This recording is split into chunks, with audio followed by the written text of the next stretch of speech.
तो जय हिंद दोस्तों। तो एक बार फिर से हम आप लोगों के सामने बड़ी अच्छे सब्जेक्ट लेकर आए हैं। विषय है फिजिक्स यानी भौतिकी और क्लास 10th का है। तो जो विद्यार्थी इस बार एग्ज़ाम देने जा रहे हैं फरवरी 2024 में, तो उसके लिए काफ़ी उपयोगी ये चैप्टर है। इसमें से बहुत सारे क्वेश्चन पूछता है। ठीक है, तो हम आप लोग के सामने पहला सवाल है कि मानव नेत्र में सबसे अंदर वाले भाग को क्या कहते हैं। यानी मानव मतलब आँख, आदमी के आँख के सबसे अंदर वाला भाग को रेटिना या दृष्टि पटल कहते हैं। रेटिना या दृष्टि पटल कहते हैं। उसके बाद आता है नेत्र के किस भाग पर प्रतिबिंब बनता है। नेत्र मतलब होता है आँख, प्रतिबिंब मतलब वस्तु, कोई वस्तु हम देखते हैं तो आँख में फोटो खिंचाता है, तो किस भाग पर फोटो खिंचाता है, तो होता है रेटिना।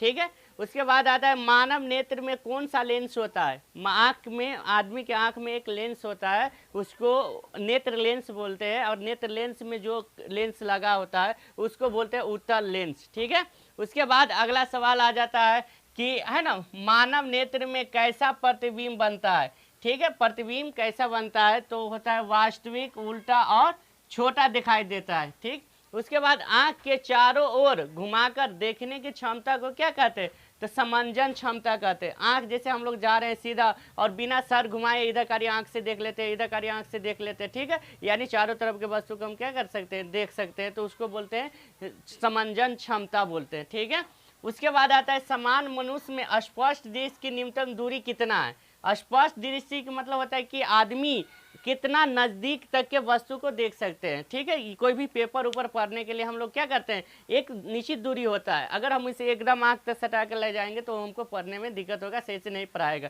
तो कम से कम कितना दूरी पर लिखना होगा, तो ये भी एग्जाम में पूछता है। तो 25 cm होता है। एग्जाम में 25 सेंटीमीटर तक के वस्तु को हम क्या कर सकते हैं, नज़दीक में ला के देख सकते हैं। उससे नज़दीक आएगा तो वस्तु नहीं दिखाई देगा। ठीक है, और दूर कितना तक के देख सकते हैं। अगर एक अच्छा आँख होगा, ठीक है, आँख में कोई बीमारी नहीं होगा, कोई कमी ना होगा, तो दूर से कितना से वस्तु को, तो अनंत। अनंत मतलब होता है कि जहाँ तक के खाली रहेगा वहाँ तक के वस्तु को हम लोग क्या कर सकते हैं, देख सकते हैं। बाद आता है नेत्र दोष। दोष मतलब होता है कमी, यानी आँख में जो कमी है या आँख में जो बीमारी। बहुत सारे ऐसे आदमी जिसको आँख में दिखाई नहीं देता, दूर के वस्तु नहीं दिखाई देता, नज़दीक नहीं दिखाई देता, जिसका जो नॉर्मल रहता है उसका सही दिखाई देता है। तो नेत्र है ना, नेत्र दोष 3 तरह के होता है। एक होता है निकट दृष्टि दोष, दूसरा दूर दृष्टि दोष, तीसरा ज़्यादा दूरदर्शिता। ठीक है, तो निकट दृष्टि दोष का मतलब होता है कि निकट मतलब होता है नज़दीक की वस्तु दिखाई देता है लेकिन दूर के वस्तु नहीं दिखाई देता है। वैसे नेत्र लेंस को हम है ना दोष को कहते हैं निकट दृष्टि दोष, जिसका इलाज कराने के लिए अवतल या